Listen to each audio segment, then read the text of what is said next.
So, startup losses and yield losses.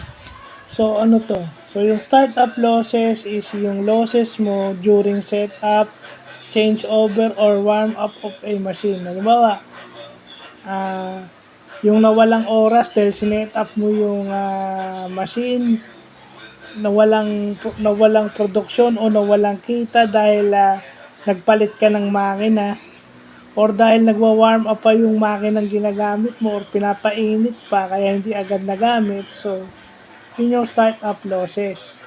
No? Yun yung dapat nating maintindihan.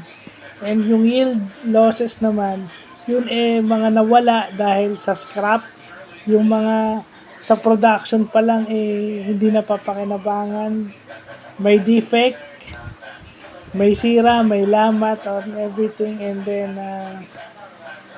yung rework, yung ni-repair. So, ibig sabihin, pag ni-repair mo yung pag nagkaroon ng rework yon, diba, pinapalitan pa o kaya ni-repair, diba?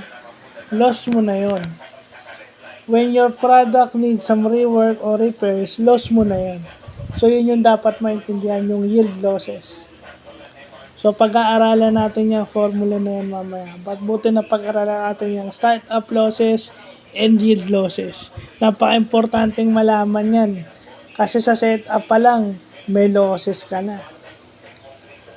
Pero i-risk mo yung loss na yon kasi pagka nagamit mo naman yung machine, babawi. Di ba? So, dapat calculated mo yung risk na yon, yung startup loss at saka yung yield losses mo. So, yun lang po.